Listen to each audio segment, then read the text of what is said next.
Պողոսյան, Անդրանիկ Քոչարյանի վարքագիծը, վերաբերմունքը լրագրող Լպսի Մեջեբեջյանի նկատմամբ ինչպես կգնահատեք, թեև շատերը դատապարտեցին, բայց կարծես թե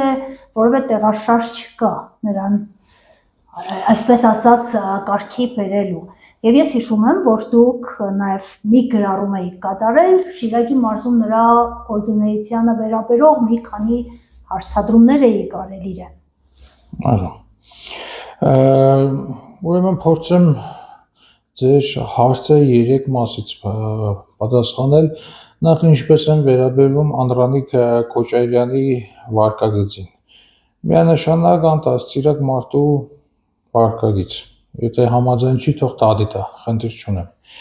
Այ ինչպես կվերաբերվեին նրա գործունեությանը իրական գյումրեցիները ժամանակին արդեն վերաբերվել էին եւ դրա համար իրեն կոչել էին հրեշ մականունով։ Ինձ թվում է դրա մեջ արդեն ամեն ինչ ասված է, այս դեպքում կարող է դադիտալ բոլոր գյումրեցիներին, կարծում եմ նորից դատարանում բոլորով միասին կհիմնավորենք։ Իսկ ինչ վերաբերվում է այդ ձեր ասած գրառմանը, դա գրառում չէր, դա կոնկրետ հարցերի պատասխաններ էր, որոնք մենք գրեթե 5 տարի պատասխան չենք ստացել։ 2019-20 թվականներին մենք ստեղծել էինք մի հանձնաժողով, քանի որ Քոչարյան Անդրանիկը սիրում է հանձնաժողովներ ստեղծել, ուսումնասիրություններ անել, մենք ստեղծել էինք հանձնաժողով, որը կոչվում էր 92-ից 94 թվականների աղետի կոդու Թալանը ուսումնասիրող հանձնաժողով, այդ հանձնաժողովի ուսումնասիրությունների արդյունքում բավականին շատ հարցեր էին առաջացել, աղաղակող հանգամանքներ կային, մասնավորապես Գյումրիի տարբեր պետական կառույցների գույքերի անելացման հետ, ինչպես նաև որոշակի քաղաքական ռազմորկաների կառավարությունների մասով։ Մենք հրաբարակային այդ հարցերը ուղղել էինք Անդրանիկ Քոչարյանին եւ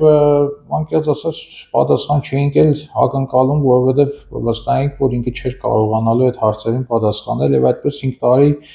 որևէ պատասխան չստացանք։ Ուղղակի շատ տարօրինակ ու զարմանալի, որ այդ հարցերը մենք տվեցինք 20 թվականին, որովհետեւ ավելի տրամաբանական կլիներ, որ այդ հարցերը իրեն տվյալները տային շատ ավելի վաղ ժամանակներում։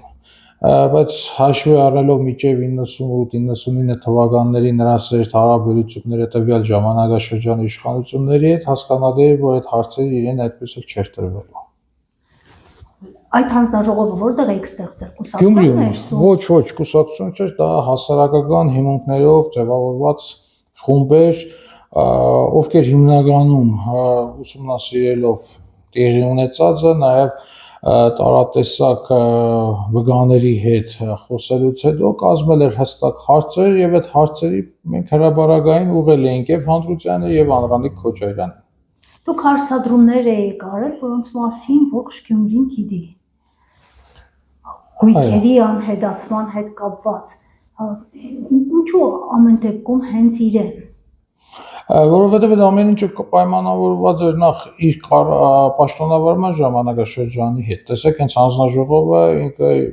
ինչ էր կոչվում 92-ից 94 թվականների Գյումրու Թալան, որովհետև Գյումրիից հիմնականում դուրս էր բերվել առավել այսպես շինտեխնիկա, հա, վերամբարձ կռունգներ, տարատեսակ, չգիտեմ, վերամբարձ մեքենաներ, տրակտորներ եւ այլն, այդ ամեն ինչը Գյումրիից դուրս էր եկել այդ ժամանակահատվածում։ Թե ուր էր գնացել, որևէ տեղ, որևէ պաշտոնական փաստաթղթով չէր երևում։ Իհարկե տարբեր անհատներ վստահեցնում էին, որ այդ ամեն ինչը գտնվում էր Ուկրաինայում եւ այն ժամանակ նաեւ նշում էին, որ բավականին լուրջ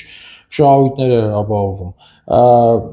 Հետևաբար նաեւ ոչ թե ուսումնասիրելով, ուղղակի փոքր հետաքրքրվելով տեսնում ես, որ 92-ից 94 թվականների Շիրակի մարզի կամ Գյումրու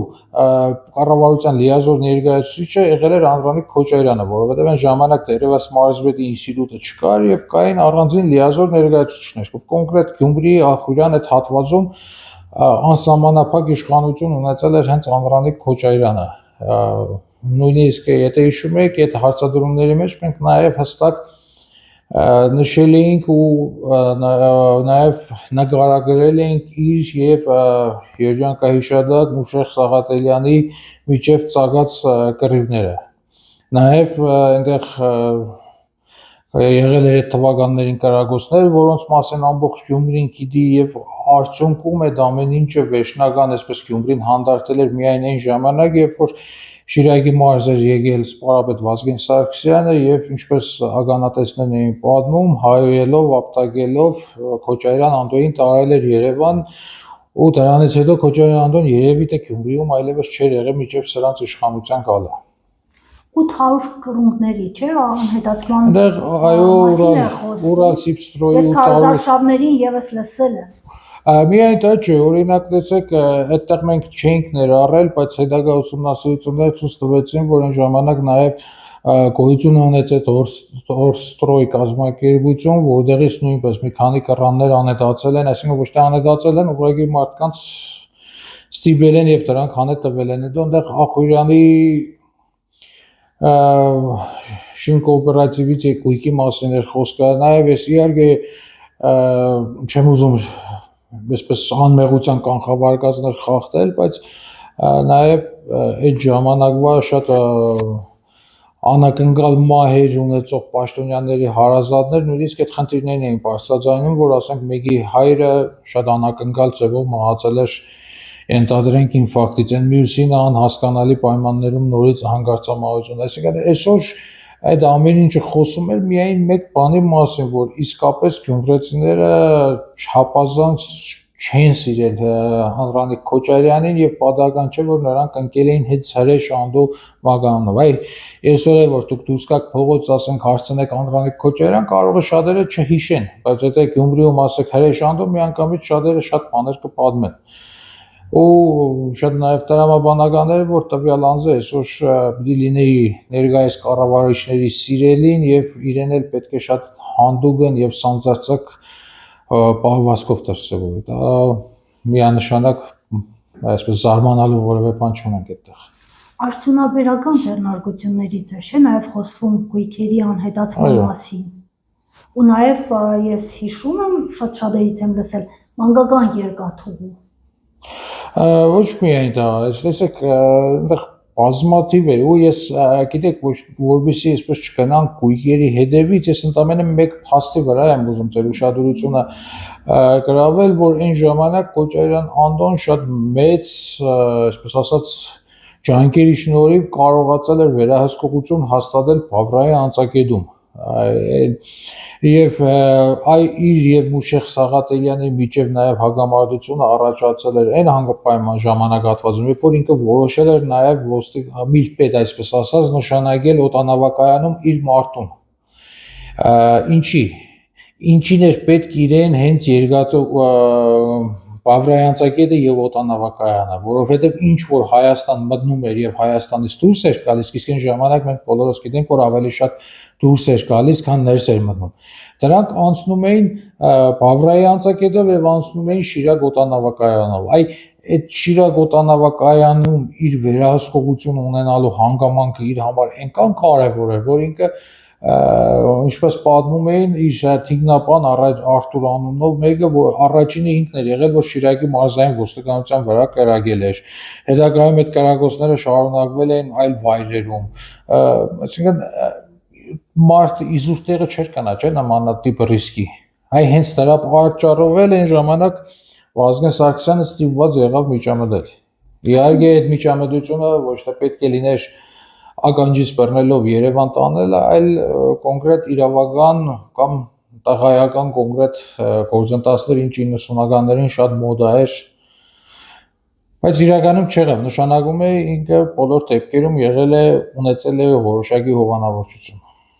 Որ ինքը ներողություն հիմա չի խնդրում լրագրողից, այդ պիտի բնական ու նորմալ համարել։ Ելնելով այս ձեր պատմածներից, ուսումնասիրություններից Գիտեք, իսկապես փորձել բարոյական առումով ինչ-որ կերպ ճնշել որևէ քպեականի, դա անշնորհակալ գործ է, ապարդյուն է։ Իհարկե մենք ունեցանք նաև վերջերս մի դեպք, երբ որ նույն քպեական պատգամավորը մանդատը վայր դրեց, բայց կարծում եմ սա առանձին դեպք էր եւ դեռևս պետք է հասկանալ նաև ինքը մանդատը դրեց, թե իրեն ստիպեցին տնտել, թե դրա տակ այլ որևէ փաստ կա թարգնված, որովհետև ուղղակի հույս ունենալ, որ իրենց մեջ որոշակի բարոյականություն է արտնացել եւ այդ բարոյականության արդյունքում գնացել են գործողությունները, դա միամտություն է։ Եվ հետեւաբար ես 5000 տաղու գլուխ կերան։ Մի ամբողջ հայրենիք հանձնեցին։ Աշխատեց իրենց մոտ բարոյականությունը։ Իրենք փորձեցին գոնե դրա համար իրենց մեջ որոշակի զղջում ունենալ։ Մենք որևէ փաստ տեսանք, որ ասենք դա է, տեսեք, այս մարդիկ իսկապես, չգիտեմ, այդքան էլ վադը չէին, հա, ստացվել էր կամ չէ։ Իրանք ընդհակառակը այսօր դրոշակ դարձրած, ասես գոռում են, որ այ տեսեք, մենք այդքան մարդու գլուխ կերանք, մենք այդքանը հանձնեցինք, որպեսզի ինքնիշխանություն ձեռք բերենք։ Ինչ ինքնիշխանության մասին է խոսքը։ Ինչ ձեռքբերման մասին է խոսքը։ Օրինակ նույն Նիկոլ Փաշինյանը կարող է իր 4 երեխաներին սպանի, հետո հայտարարել, որ այ իմ երեխաներին սպանեցինք, որպեսզի ես ու Աննան հանգիստ ապրենք, հա։ Այսինքն նույն տրամաբանության մեջ նույն անբարոյական պահվածքն է եւ բնականաբար իրենց այսպես հենց իրենց առաջ բերած տերմինով ասեմ, եթե իրենց ղեկավարն է անբարոյական, իր ուսապարկերը չեն կարող բարոյական որևէ նկարագիր ունենալ։ Իսկ Անդրանիկ Քոչարյանով 2026 թվականի ընտրություններում հաղթելու մասին կարելի է մտածել, եթե էլի նման կադրեր կան հասկացա ինքը հրշական կադրեր։ Ես իր նախկին կուսակցական պատկանելությունից տեղյակ չեմ, չգիտեմ։ ՀՇ-ի ժամանակաշրջանում չի եղել։ Այդ ժամանակահատվածում եղել, բայց ես չգիտեմ, ինքը ՀՇ անդամ եղել է, թե ոչ, չեմ ճշտել, կփորձեմ դա էլ հասկանալ։ Իսկ ինչ վերաբերվում է 2026 թվականի հերթական ընտրություններին գնալ, կարևոր չէ Քոչարյան Անդրանիկը կլինի տեղ, թե մեկ ուրիշը կլինի, թե կփոխեն Անդրանիկներին կբերեն եսիմում, դա բացարձակ նշանակություն չունի։ 2021 թվականի ընտրությունները ցույց տվեցին, որ Նիկոլ Փաշինյանը չի կարելի գնալ որևէ ընտրության։ Ես դա բազմիցս եմ ասել եւ այսօր էլ պնդում եմ, որովհետեւ ինչ է նշանակում հանցագործի հետ գնալ մրցել։ Օրինակ դուք որևէ տեղ տեսել եք, որ ենթադրենք ոստիկանները կամ քննիչն ու մեղադրյալը երդ ինչ որ հարցի շուրջ մրցեն, ոչ։ Այդ մարդկանց հետ չի կարելի գնալ հավասարի ինչ որ անդրության գնալ, ինչ որ երկխոսության, հնարավոր չի։ Դա ուղղակի աբսուրդ է։ Այդ նույնն է, որ մենք 2026 թվականի ընտրություններին գնանք հենց Էրդողանի հետ մասնակցենք։ Մենք Էրդողանի հետ կարող ենք Հայաստանում ընտրությունների մասնակցել։ Իրականում դա աբսուրդ է եւ նաեւ կոչս բոլորին, որ եկեք մոռացեք 26 թվականի ընտրություններ հասկացողությունը եւ եկեք բոլորս միասին փորձենք այս չարիքից ազատվել։ Այդ Գյումրու ընտրությունները հենց դրա մասին էր։ Իրականում ինչքան էլ հանրությունը կոռած, ուրախացավ, որ այդ էսեք Գյումրիում հաղթանակ է, հələ առաջիկա օրերին կերևա դա հաղթանակ էր, թե մարդկանց կրխներին փորձանք բերել էր։